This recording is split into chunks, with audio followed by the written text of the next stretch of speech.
Chapter 13, experiments and observational studies.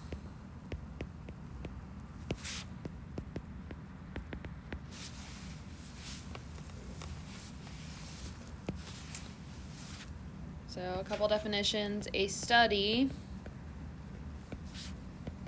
is when we simply observe. It is boring. A group of test subjects. Not to mention, if it's like this, I don't think anybody's going to want to do Topgolf. And note what happens to them over time.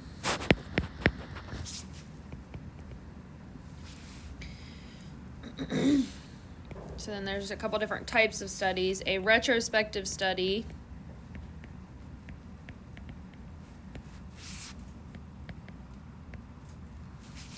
identifies subjects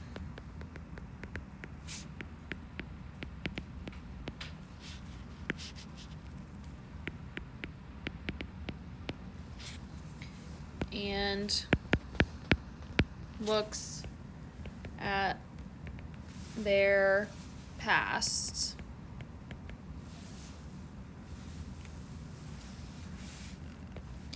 A prospective study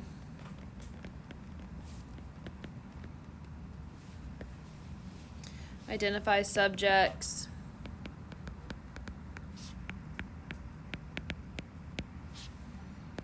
and collects data as events unfold.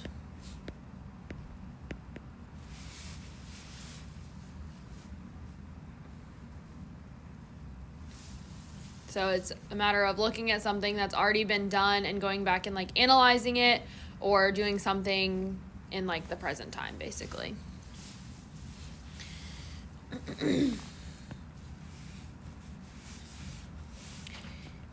A study can never show a causal relationship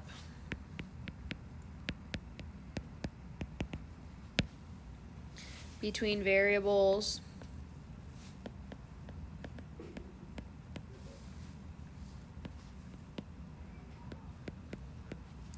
there can be other unknown or lurking variables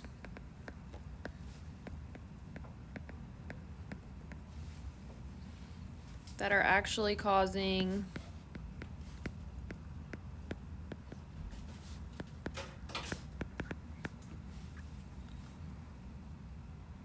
the effect we see.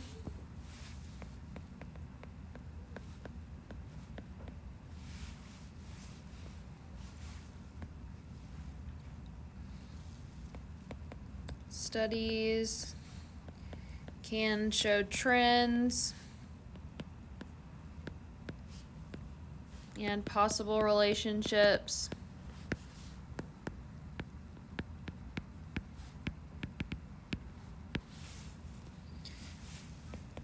that we can then investigate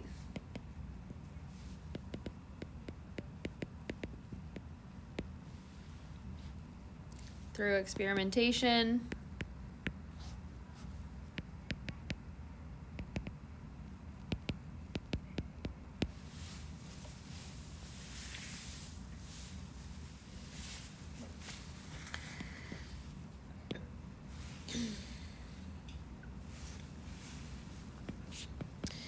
The only way we can begin to start being convinced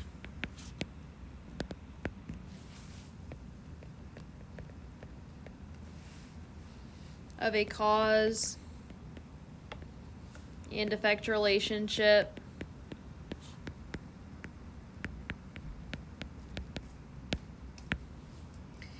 is to perform an experiment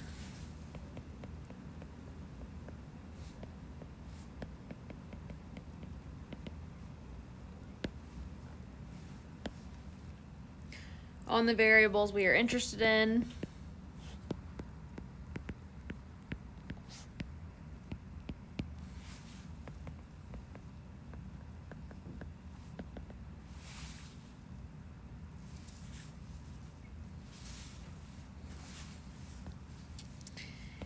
An experiment has at least one explanatory variable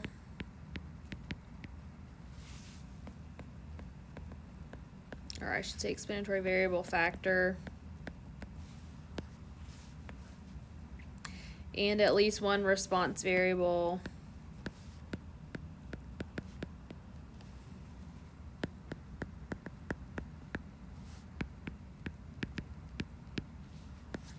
to measure.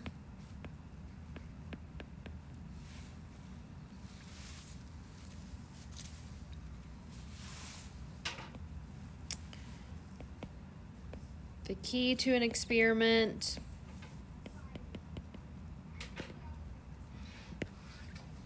is active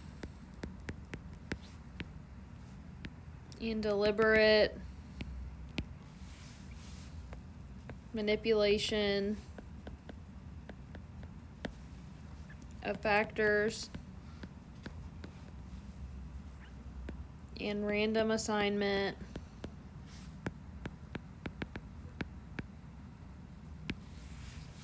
of subjects to treatments.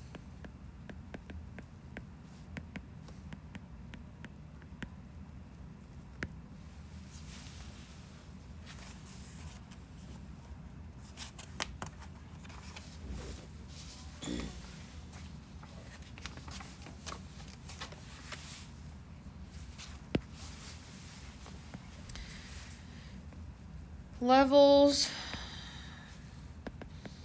are the specific values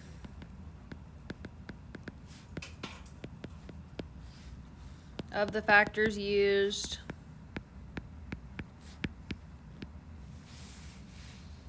for example 100, 200, or 300 milligrams of medicine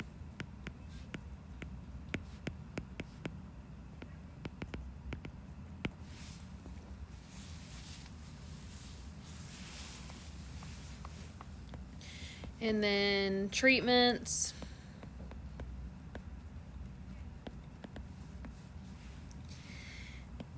the combination of levels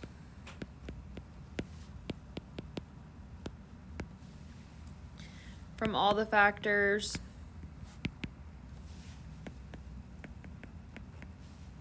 that a subject receives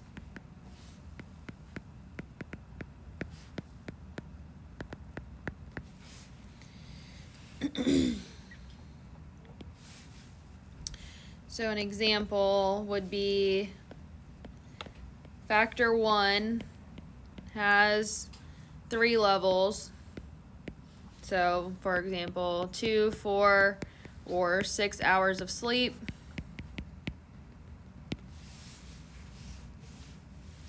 Then factor 2 has 2 levels, 0 minutes or 30 minutes of exercise.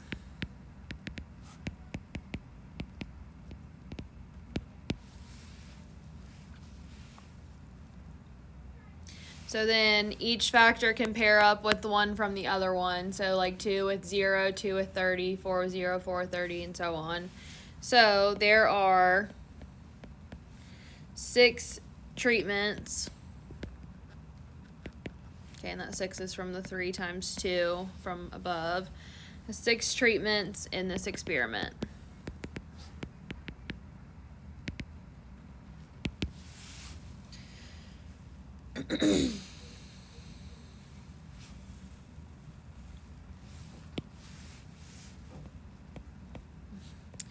An experiment manipulates factor levels to create treatments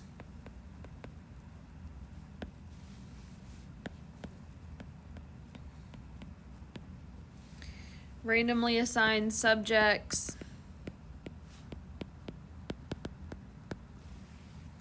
to treatment levels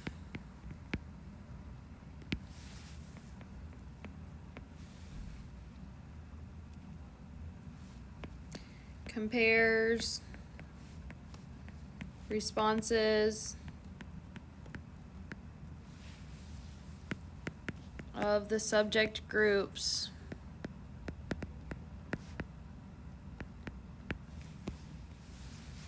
across treatment levels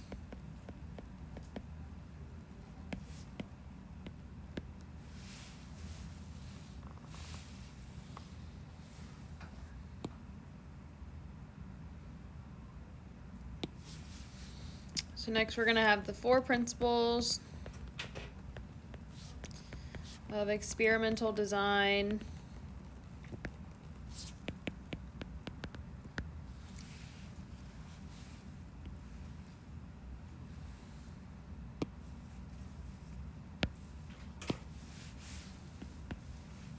So first we're going to have control.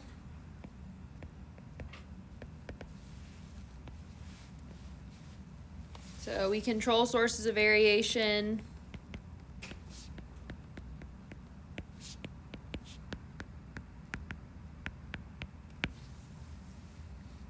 other than the factors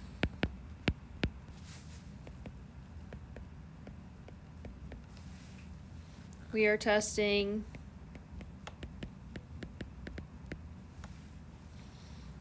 by making conditions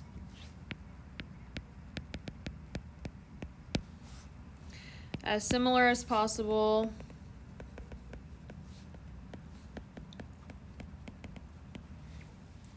for all treatment groups.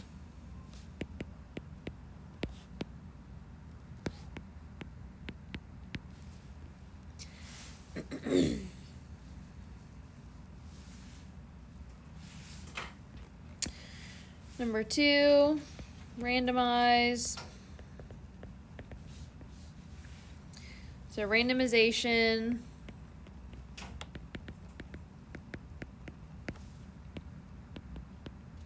allows us to equalize unknown or uncontrollable sources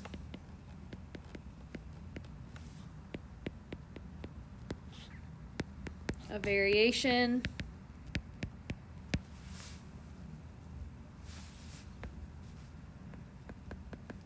experimental units must be randomly assigned to treatments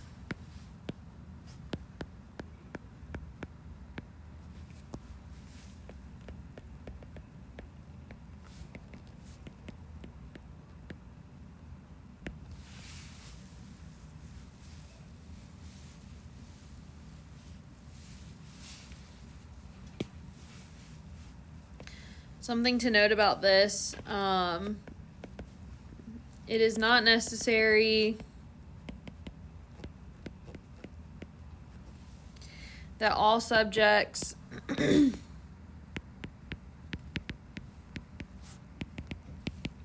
the experiment are randomly chosen.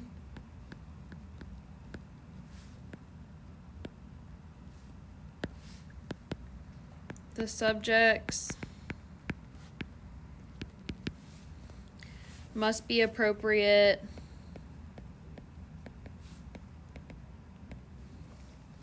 for the experiment.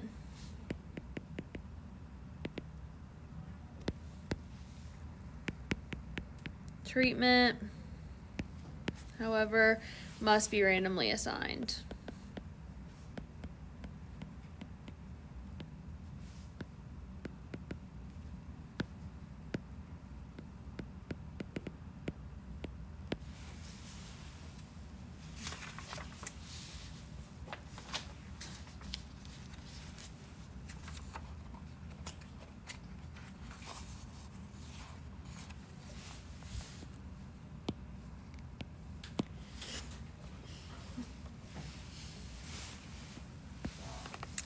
3, replication.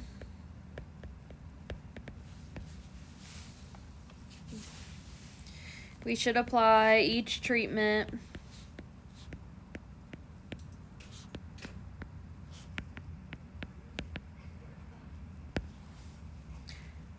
to a number of subjects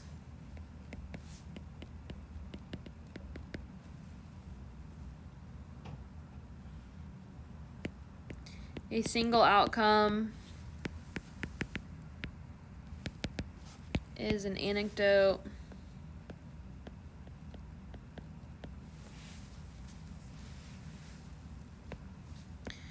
We should repeat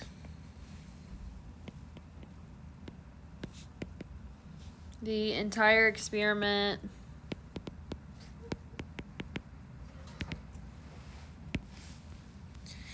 on different groups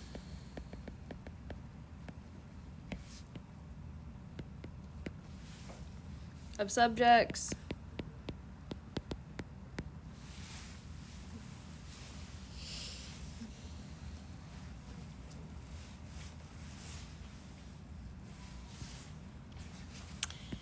And then 4 is block.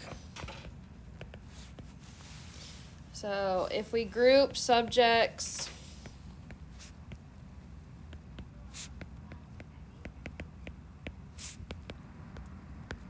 that have similar characteristics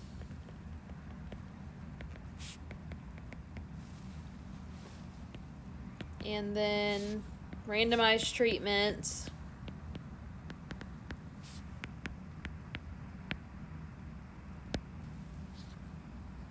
within blocks,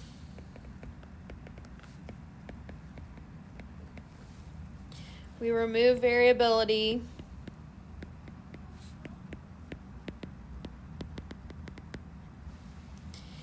that comes from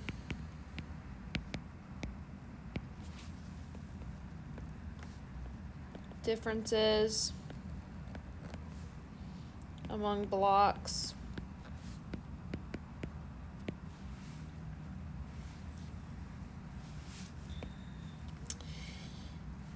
People are frequently blocked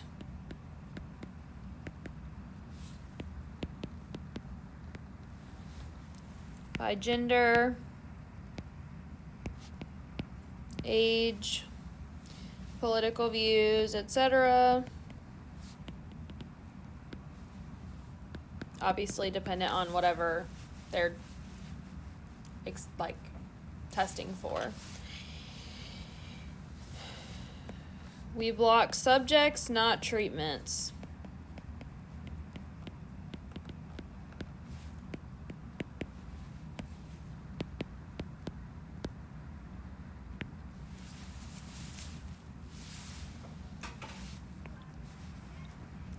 And blocking is not required in an experiment.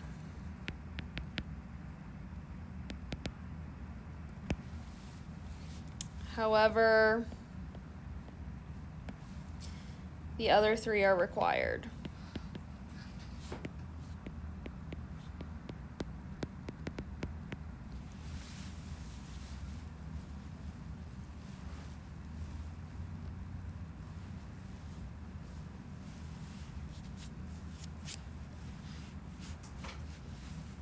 So the replication, randomization, and control have to be there.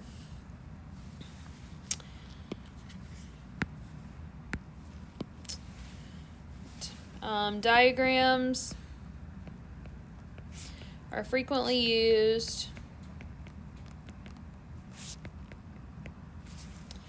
to show an experimental procedure.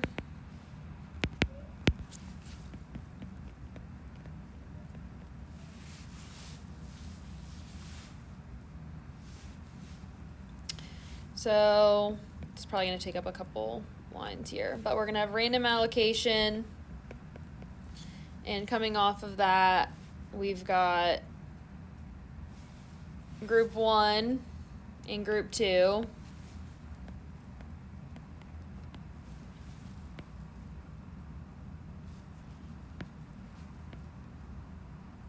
We then get treatment 1. Group 2 gets treatment 2.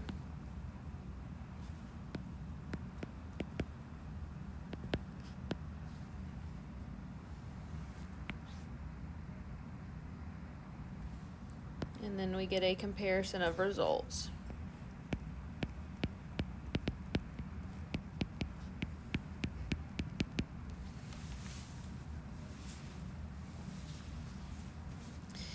You need to be specific in the diagram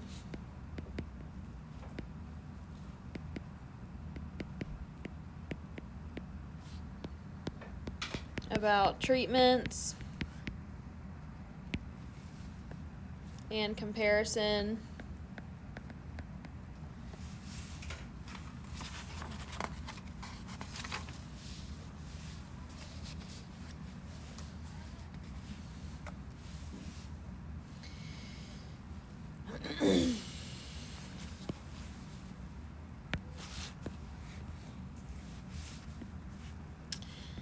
Just because treatment groups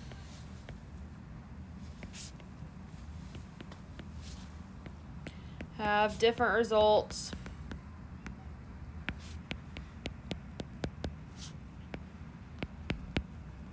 doesn't mean our results are important.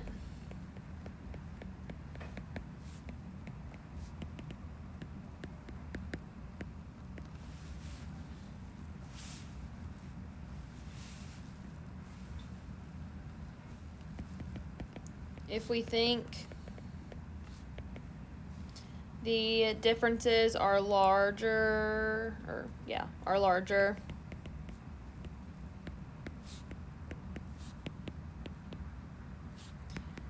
then could be caused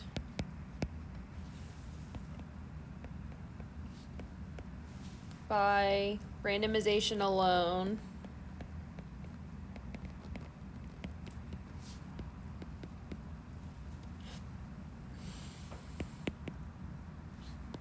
Then we can say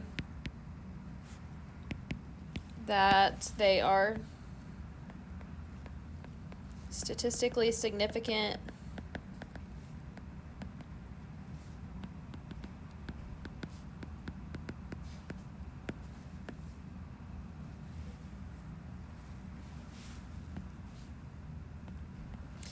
be careful not to apply experimental results to a larger population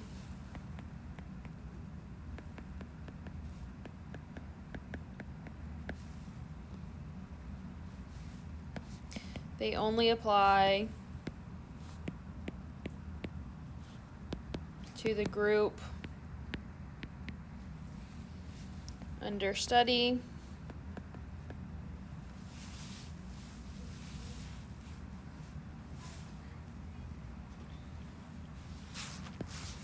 And a couple more, some more definitions here. Control treatments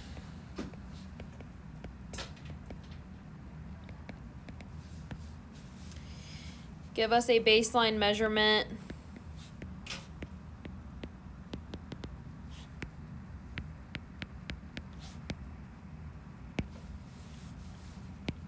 could be a previous treatment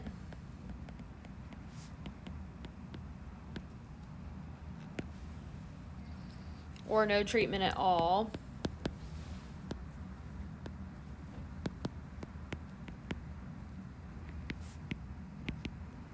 So just something to compare to. So it could really be like when it says no treatment at all, it could just mean like a general person that has like these conditions, what is, how did it compare with somebody else that, took the medication or something like that. Next thing is blinding. So, this is the knowledge of which treatments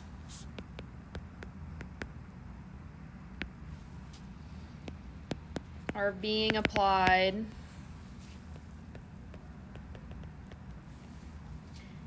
can affect interpretation of results.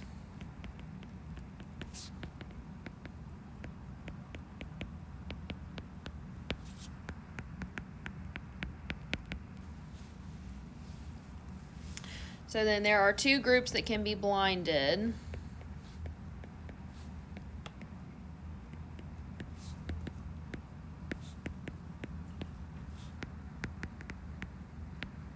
So you have the influencers, which are the subjects, the treatment administrators,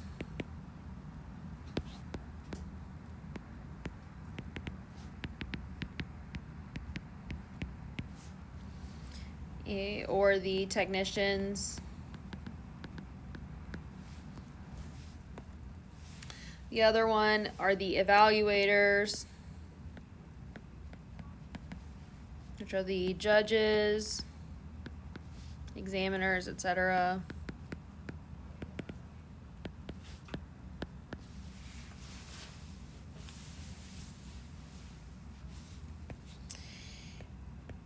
And then there's a couple different kinds of like blinding. So when everyone in the group, or when everyone in one group is blinded, the experiment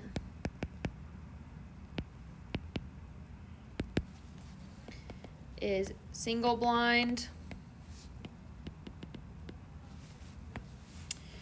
When everyone in both groups, okay, meaning the groups above, the influencers or the evaluators. So when everyone in both groups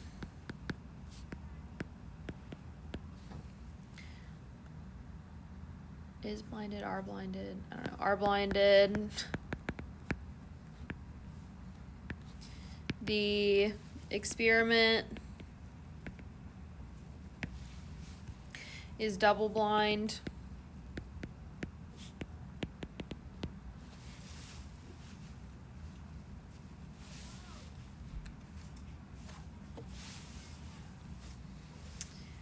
And then we have placebos, which obviously you've probably heard of in medicine at some point. But this is a quote-unquote fake treatment. Oftentimes something like a sugar pill or something of the nature that looks like the real thing,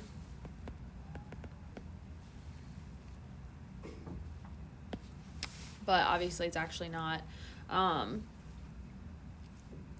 There's also something known as the placebo effect.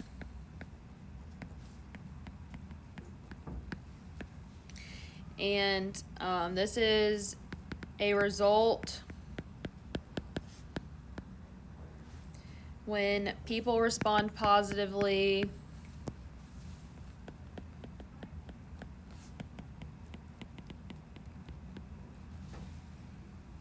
to a placebo treatment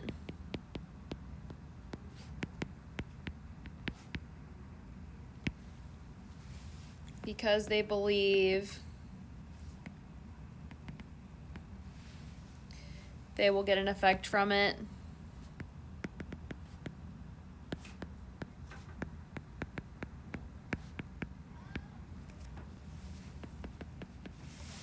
So these are those people that they're given, the fake treatment, and then all of a sudden they're like, man, my headache is cured. And it's like, well, you did not do anything. There was no actual medicinal value to what you just had, but I'm happy for you, And that happens more often than you would probably think. So obviously they have to run placebos to see if their treatment actually works, and it's not just a mind over matter thing for people. So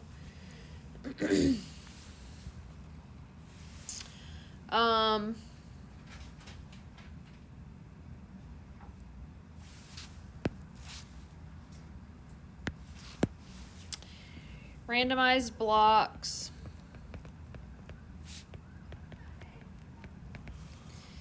If we are testing, so this is kind of an example, but if we are testing a flea collar on a group of cats and dogs,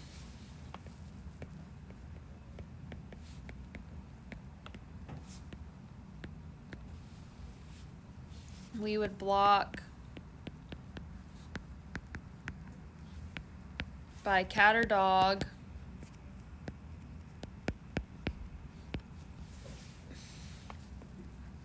and then randomly assign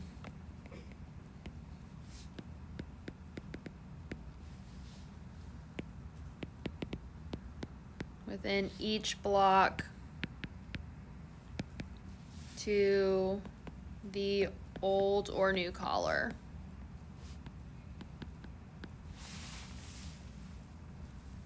Or flea collar or no flea collar kind of thing. Basically what that means.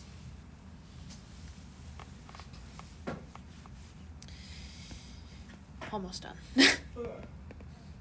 Sometimes we match subjects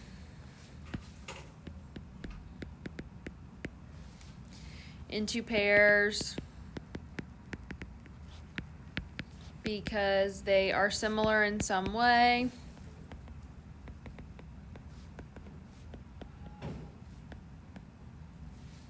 Not understudy. So for example, match by age, exercise habits, income level,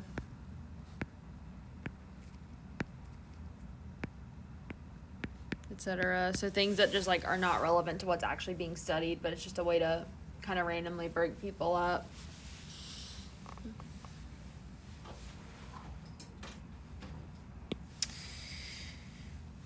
So we have confounding variables.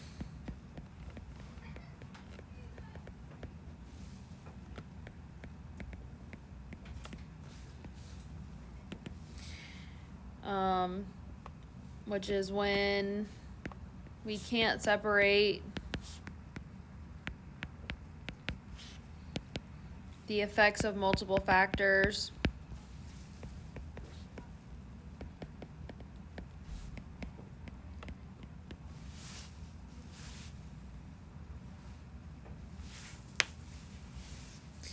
So for example, is student satisfaction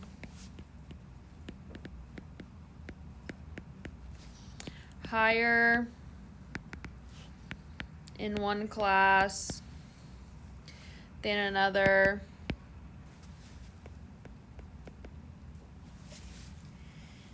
due to different teaching style,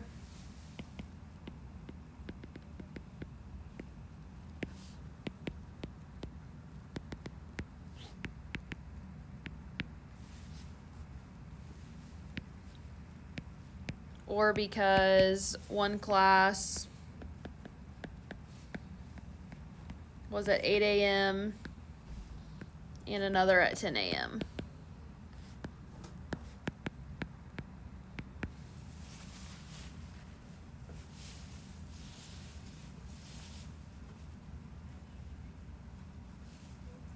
So it's like when there's multiple things that are playing a part in it, basically. And then the other one is a lurking variable, which we've had before, but it's coming up again because it's kind of similar to the confounding one, but it is usually something not understudy that is associated with two variables that make it look like one is causing the other.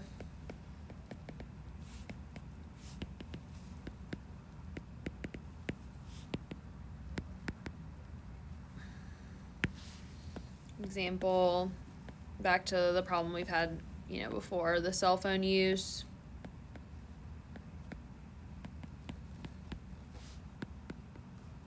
In life expectancy, where obviously those things don't really relate, but there's probably some other factor like income value or things like that actually affect it. I think that's all the examples, or not examples, notes.